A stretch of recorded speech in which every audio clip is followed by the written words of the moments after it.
Hello, everyone, and welcome to HRC Online's Let's Talk HR. We've got a bit of a special one today. We're dropping the word HR, and we're actually going to be talking about mental health because it's Mental Health Awareness Week. And I'm joined here by Charlie from OK Positive. We've got myself, two privileged white males, as you will call us, Charlie, talking about our mental health, which is probably what's going to be the strangest thing because it's a thing men don't do. And it's a thing that isn't really an open conversation. So this might be a little bit tricky for me at times because I'm in denial about a lot of these things.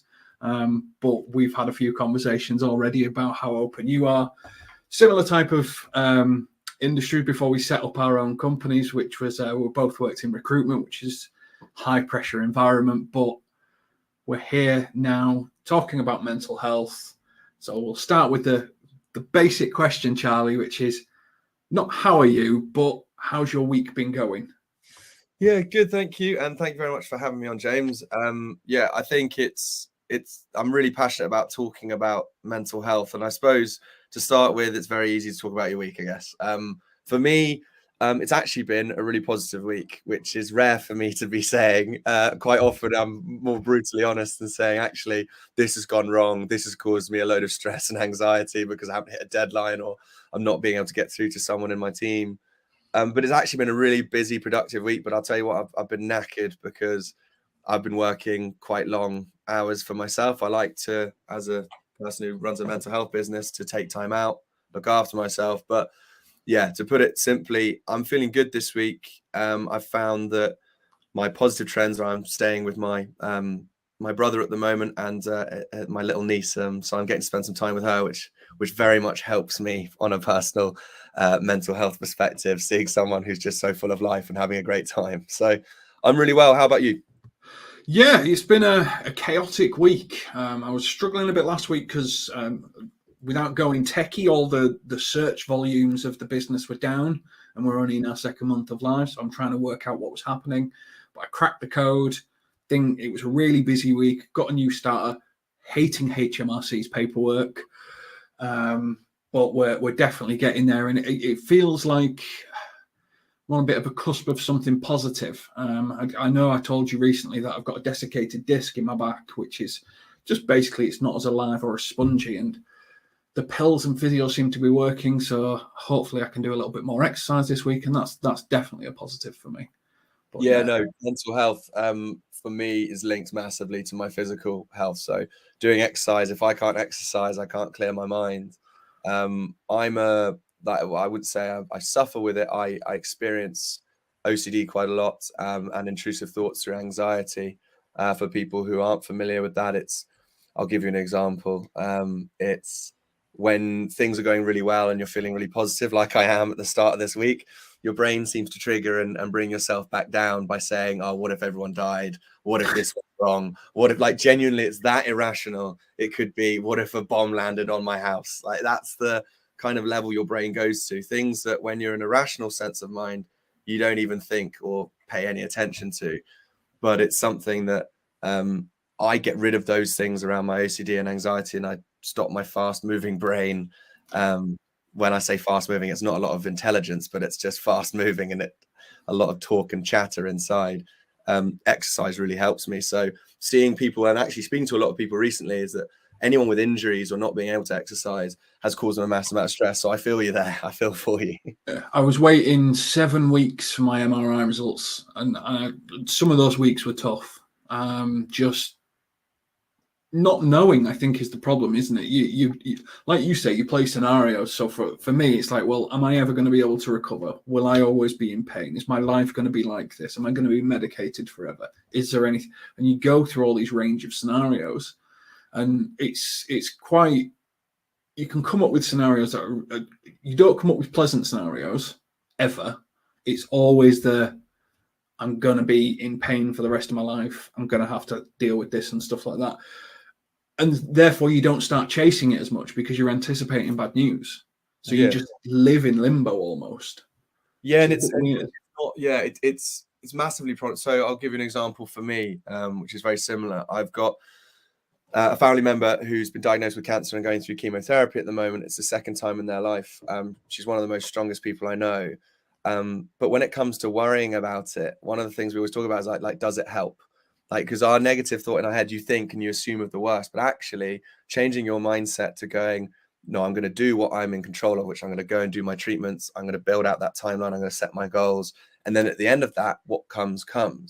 And therefore you can remove that worry, that limbo away from it, which I took a lot of inspiration from, because it's easier said than done. Like for me, I would be sitting there going, right, oh God, here we go. Here's all the problems that are going to come with this. This is what's going to happen for me, my family. But actually, no, control the controllables, get the treatment done and go from there. And that's what was successful for our last time. So that's a part of something that I focus on. My mental health is what you can and what you can't control. If worrying helps, then we'd all do it, wouldn't we? But it doesn't help. How often have you had a situation, and actually it's a great question, how often have you had a situation where worrying about something has made the outcome better? True. There's nothing you can do. I'll tell you one, actually. I'll give you one, and it's quite a fun conversation that me and my friends have, me and my wife have. You know, when you're walking around, the zombie apocalypse happens. What's your plan?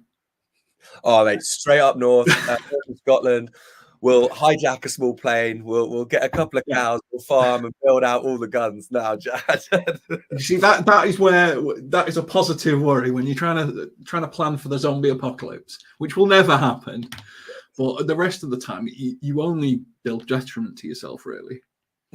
And I think it kind of leads into what Mental Health Week's all about. You know, this week is a focus on loneliness, which is kind of really apparent, you know, with the pandemic, and then people becoming more agoraphobic, not wanting to leave the house. They're living their lives online, and hybrid working's becoming a thing. So people can really remove themselves from situations when they're in that sort of worry mentality. One of the things, you know, I do when I'm not in a good place is I just don't speak to anyone. I just remove myself from the situation because I don't want to burden people with what's going on in my head, despite the fact people would love to help and love to get involved. The focus on loneliness is probably quite a key theme this year, don't you think? Yeah, loneliness it's interesting because people have this perception of loneliness that, you know, you live on a island with one small cottage, there's no Tesco's, there's no like you're stuck on your own and that you're lonely. No, there are plenty of people who are happy in those situations, people who want to be out there and communicate via social media or whatever it may be. I genuinely think loneliness is something that happens internally in your mind. It's from a lived experience for me. It's that I've been in a crowded room with more people than I've ever known and never felt more lonely in my life. So I went after university. I was very lucky to be able to go and scaffold labor out in Australia. And I basically uprooted, left most of my friends behind, went and saw a friend out there, had a great time initially, you know, meeting loads of new people. And I was surrounded by loads of people, but I was incredibly lonely because I missed my partner from back home. I missed my family. I missed my friends that I built relationships with, and I could only connect with them via social media and technology, which was brilliant because if we didn't have it, I'd be completely alone. But it was more in my head what was going on. I thought to myself, I didn't want to be the other side of the world. I had things I wanted to do back home. There were people I wanted to be spending my time with. I wanted to start my career, and all of that stuff was internal chat. It was nothing to do with, was I out on my own doing something? No, I was surrounded by many people. It's the internal chatter that you have in your head. And as I noticed that, I made decisions to help myself through it. I brought myself home, basically. I brought myself home, and it wasn't that I was surrounded by people I knew. The people out in Australia were just as lovely as my friends back home. It was purely, I felt that this is what I wanted to do. I noticed that my values were I wanted to build my career. I wanted to reconnect with my partner. I wanted to do all these things, and it changed my perception of how I felt. I was no longer lonely, but I'd had the exact same amount of people in front of me as I had before. It was a real realization for me, if that makes sense. Yeah, and I think if your brain naturally goes to worst case scenarios and you're in the other side of the world, how am I ever going to get back for this? How am I ever going to go back for that? And I think when you're in that situation where you're having a bad day and your mind starts spiraling, that's probably quite a bad trigger for you, isn't it, Charlie, in terms of thinking, well, what if all this bad stuff happens? How do I get back? Oh my God, it'd be 24 hours. I'd miss out on everything. What am I doing? And yeah, I've had an experience in my family of that happening, and it is possibly one of the most horrible situations I've ever been in. And I suppose loneliness, what I'm trying to say is that you will have that, your mind chatter tends to towards the negative. Like you'll always think, oh, it's not as good, or I'm not as good as I could have been there. Or even if you're in the office and you feel lonely, you're like, oh, people are talking behind my back because I haven't done that project properly, or I haven't done that to my standard. It's constantly hammering yourself down, which causes that loneliness and isolation, which is one of the things I've seen trend across most of the people that I know in my network, is that you're worried about fitting in, you're worried about so many external things that you forget to look after what's going on internally for you, which is, for me, it's OCD and anxiety that I contend with. But for others, it could be a whole host of different things. And then if you slap on situations like financial well-being and how they're doing with bills, cost of living increase, suddenly it becomes a very, very busy place to be in your head. And it's hard to focus on the things that you're trying to do, if that makes sense. Yeah, I think for me, I was in a situation recently. I handed my notice in. I was leaving my job because I wasn't in a good place mentally, and I knew I needed a break. But I wasn't allowed to tell anybody, which was fair because they didn't want to disrupt the business or anything like that. So no one that I'd worked with for the last X amount of years could know. Couldn't talk about what I needed to do to get away, because for that reason, no one in the business can know what's going on, and you end up isolating yourself from pretty much everything. I'm very fortunate. My wife's the one that pushed me to leave because she knew I wasn't in a good place. And you end up in a situation like I was working my notice. I was doing it for 6 months in a situation where pretty much I was robot talking to people because I knew the answers to the questions. But I did not want to have any conversations with them about anything else because, one, I wasn't telling them what was going on. And I think everyone found out in a space of like 2 weeks because we had a really bad interaction with someone senior. And I just went, do you know what? I'm done. And I think I went within a 2-week spell of that after working for 6 months for them to help them out.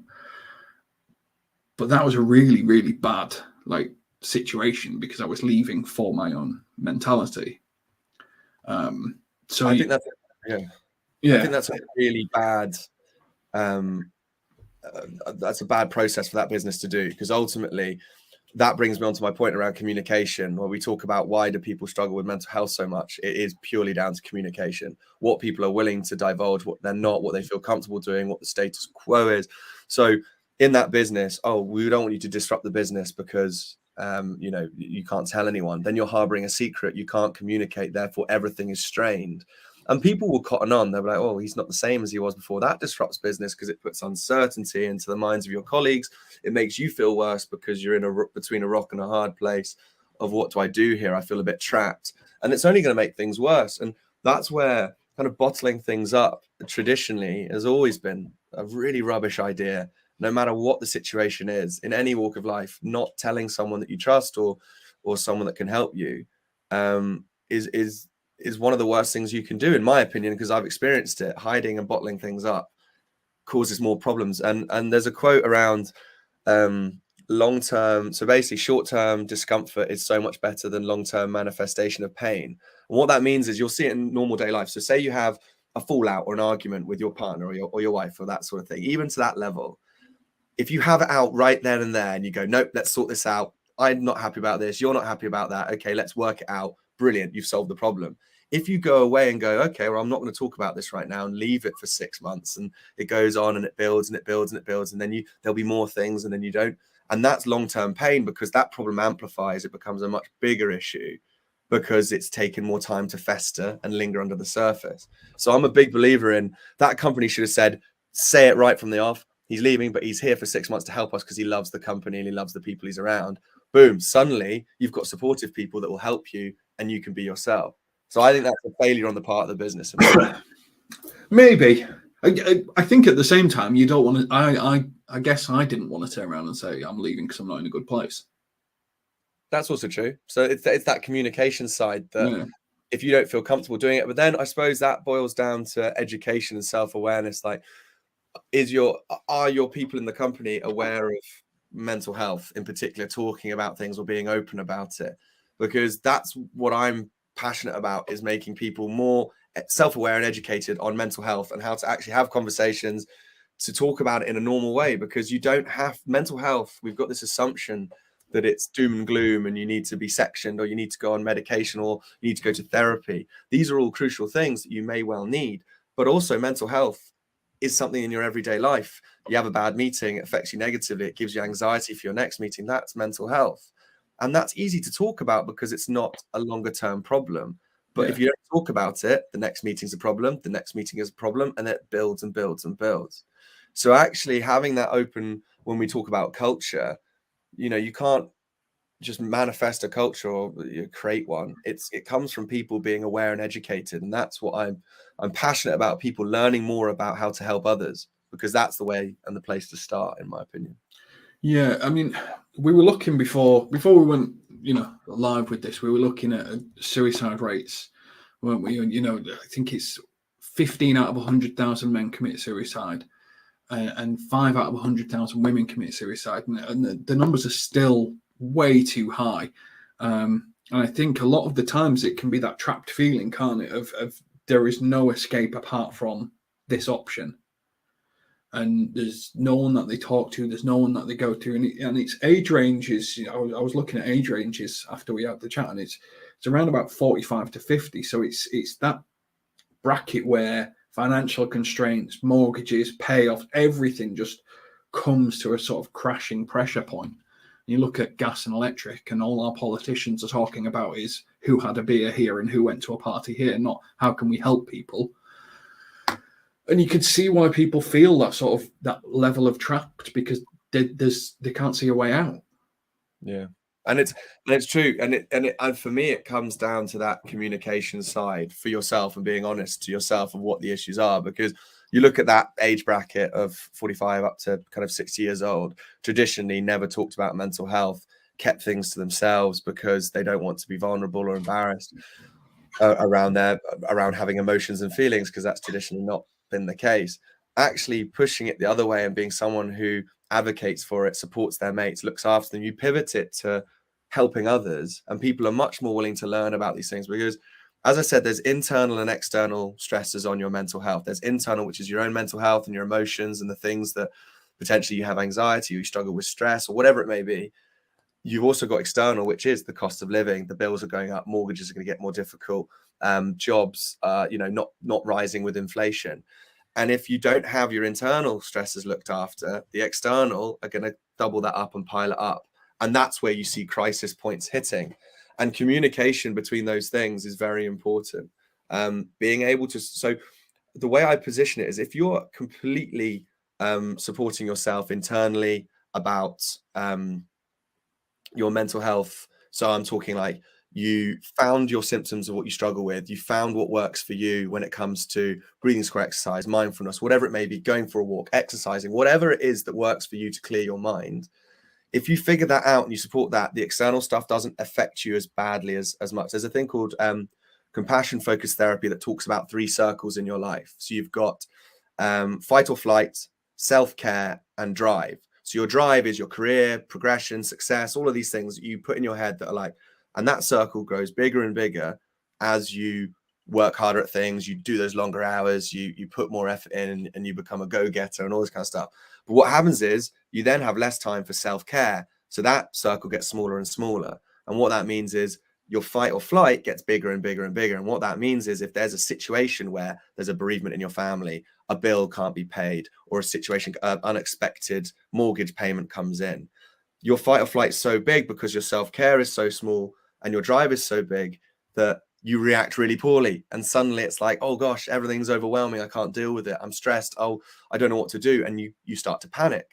So you've got to think of it in that way. And that's something that really helped me with compassion focused therapy, was looking at the circles and saying, right, just in my head, what are my circles like at the moment? I've been working really, really productively for 2 days so far this week, but I would say that I haven't exercised yesterday properly, and therefore my self-care is slightly smaller. So if I get a piece of bad news this week, my fight or flight is bigger, which means I'm going to react more poorly. So it's about educating people on ways to look at that, because you can't control the cost of living. You can't control what your bills will be, but you can control how you deal with things and how you look after yourself. And at the moment, we focus way too much on physical health as opposed to what gets you out of bed in the morning with your head. and what controls whether you go to the gym, whether you exercise, whether you do those 10,000 steps?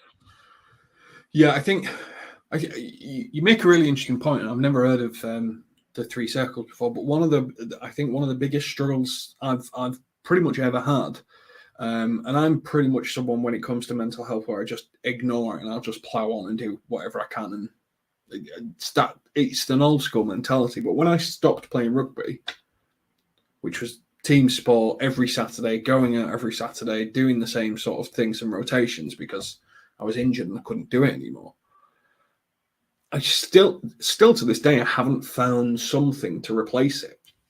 And I think it's understanding how to, as you say, sort of find that self-focused thing that makes you fulfilled and that you can do it. But I think a lot of people probably, mid to late 30s stop playing sport and probably go through quite a challenging time. And the way you've explained those 3 circles probably explains quite a lot of stress and pressure people go through.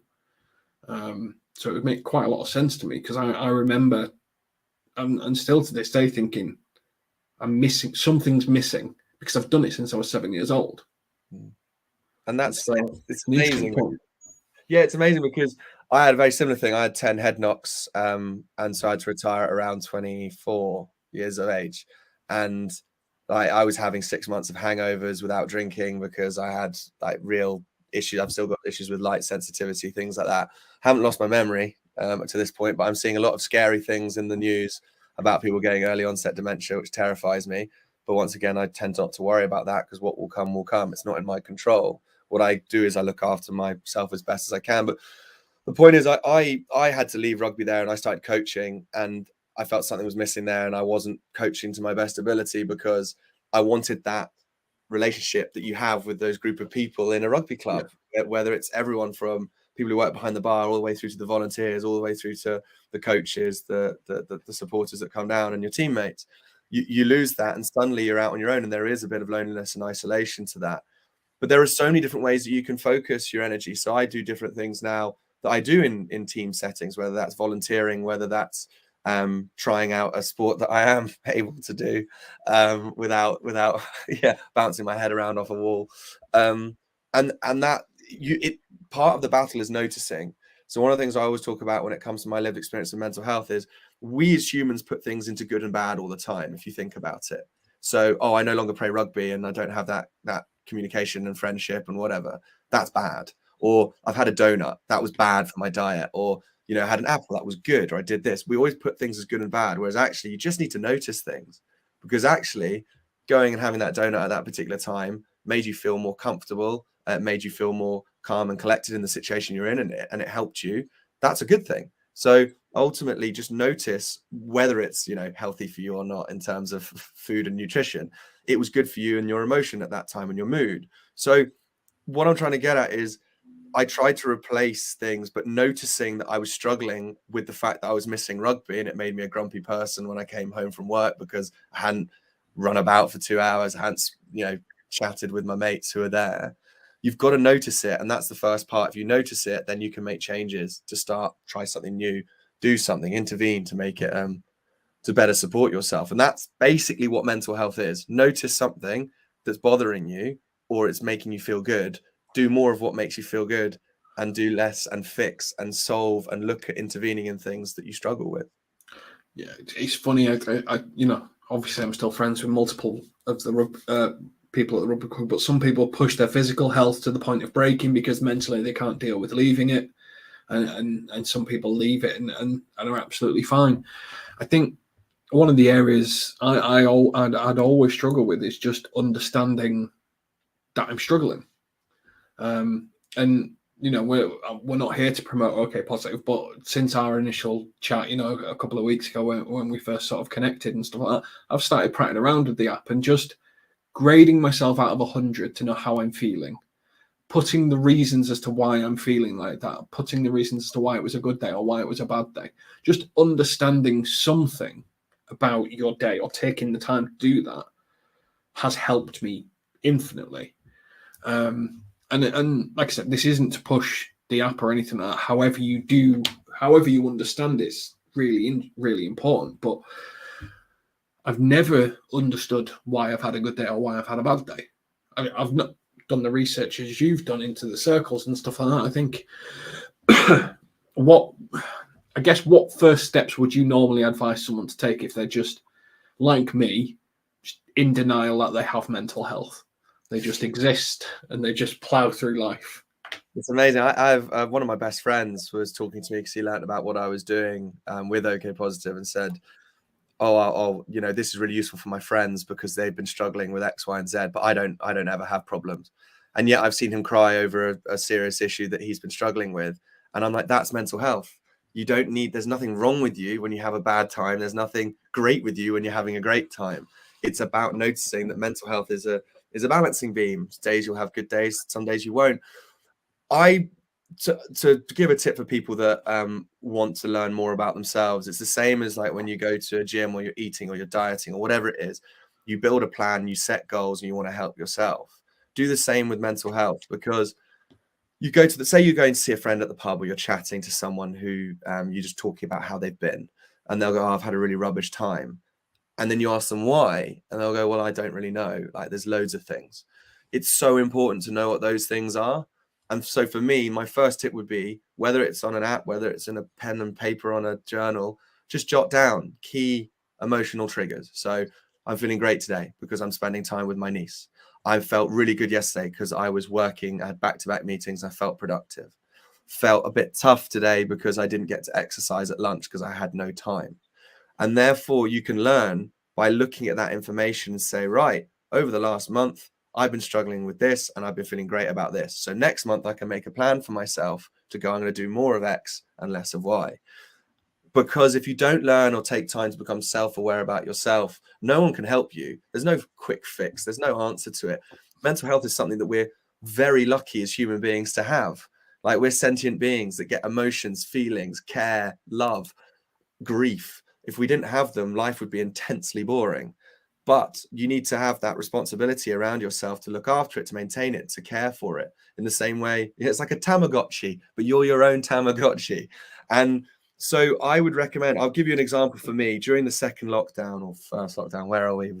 We're 3 years on and I don't even know where we are. Lockdown 7, I think. Lockdown 64, Return of the King lockdown. But yeah, so during the first lockdown, I found that my Mondays and Tuesdays were red and orange in my mood calendar because I was anxious and I had a lot of fear. And I was wondering why that was. And I looked at my Sundays and I was having a few beers on a Sunday. And for most people, they wouldn't see that as the problem or wouldn't recognize it. But it kept coming up each week that Sunday I'd have the beers. The correlation was anxious on a Monday and a Tuesday. So what I did is like, right, I'm going to test it out. I didn't have any beers on a Sunday. And then my Mondays and Tuesdays the following month were all green. And it's very simple. If you put it that way, I improved my quality of life by recognizing something. Don't get me wrong, I still had beers on a Saturday and had a great time there. Felt awful on the Sunday, but I wasn't having to work. I wasn't having to do things as part of my career and part of my values. I could have a rest and look after myself. So it's about recognizing, because no one's going to do it for you. You need to do it for yourself, and you need to encourage other people, learn tips and tricks to help other people to understand these things as well. Because denying it and saying I'm fine will never work. It just never works. It hasn't, it never will. And that's why we sadly lose 2 men every 2 hours in the UK alone. And it's one for women. So it's like we're losing people for something that we just need to educate ourselves more on, if that makes sense. Yeah, I think we've all, well, I think we probably have all, encountered someone who's taken their own life or got involved in, and everyone's like, well, I don't understand why. I don't understand the situation that made it happen. And I think it's because people don't talk about what's going well, what they're struggling with, because they don't feel like they want to burden people. And it's that level of burden. And what conflicts with this is human nature of enjoying helping people. But people just seem to get stuck in a situation. So I think a positive step is just talking to people, isn't it? In terms of, I had a really good day because of, and trying to say the because of. I had a really hard day because of. Yeah, there's the way I always put it is, put an emotion or a mood to a reason. There's always a reason for it, and there'll be loads, but pick your top ones because they're the most important. So for me, I love all these mental health awareness week, ending the stigma, asking people if they're okay. It's brilliant that we're raising awareness. But I've always found that instead of asking, telling people how you feel makes them open up more, because they can see your vulnerability. So I'll go to a pub with a friend, or I'll go to wherever I am, talking to a friend, catching up and saying, do you know what? I've been feeling really tough this week because I've been anxious because of this project I'm running, and we're looking for investment, or we're doing this, or I've had a fallout with a friend and I got a bit drunk last night and I'm really anxious about it. And if you say that to them, they're more likely to tell you how they're feeling, because they've heard, okay, well, they're open, they've spilled their beans, I'll spill mine. And humans like to be familiar and connect. You always like to resonate with someone. You always want to feel a connection to someone. It's like when you go to a party, you find out, who do you know? Oh, you know so-and-so, or oh, you support Liverpool Football Club as well. That's amazing. Like, you find things that connect you, because that's what humans do. The way to do it is talk more about yourself. And if you're brave enough to do that, everyone will start doing it, and then it trickles and it works, and you end the stigma by doing that. Ending the stigma is not one big campaign. It's everyone just changing their mindset about mental health and stop seeing it as, oh, mental health's a problem. Mental health is the thing that makes life so interesting, and it's about maintaining it, in my opinion. Yeah, and I think you make a really good point about taking the lead yourself and just spilling your beans, so to speak, because I think probably and why you get more men than women is lad culture can be take the mick out of someone because they've said something. Whereas if you're just like, well, I don't mind, it's genuinely how I feel. It's more likely to not turn into that. I want to call it abusive banter, where they pick something and they just point a stick at it. I think just making that step, if you're in a good space to talk about what you're struggling with and what you're doing, will help your friends realize that that isn't something that should be bantered about.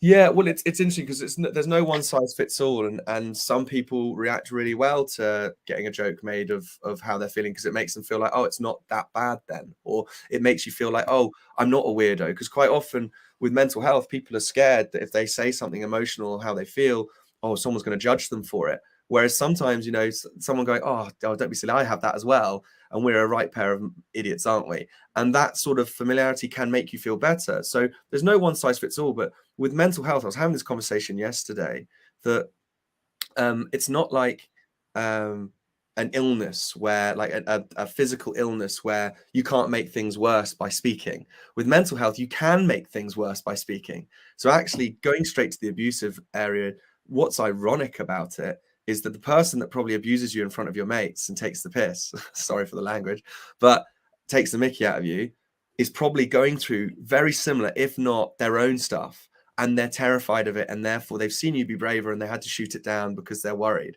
So actually just having that conversation, saying, and having that strength to go, well, actually, no, this is something I'm struggling with.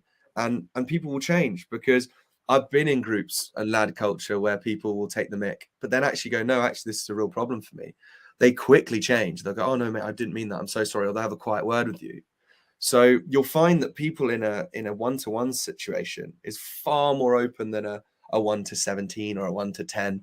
So if you are speaking to friends about how you're feeling, get them on their own, because I can assure you they're not going to take the mick out of you in front of no one, because it's going to be a very uncomfortable conversation. So that's one way you can look at it. But yeah, I agree. There are different ways. Sometimes people want to be left alone at times, but just speaking about it and then leaving them alone to have their time to cool down and then come back. It's how you deal with relationships, if that makes sense, in a one-by-one basis. Yeah. I think just obviously final message on Mental Health Week, with it being loneliness. For me, if I was to say a final thing, is it's just don't ask someone if they're okay. Just ask a more open question. Just check, I haven't spoken to you in ages. How have you been getting on with? And you know enough about them to say, how have you been getting on with something specific they've been struggling with, and just give them the opportunity to walk through the door, as opposed to use the classic "I'm fine." Yeah.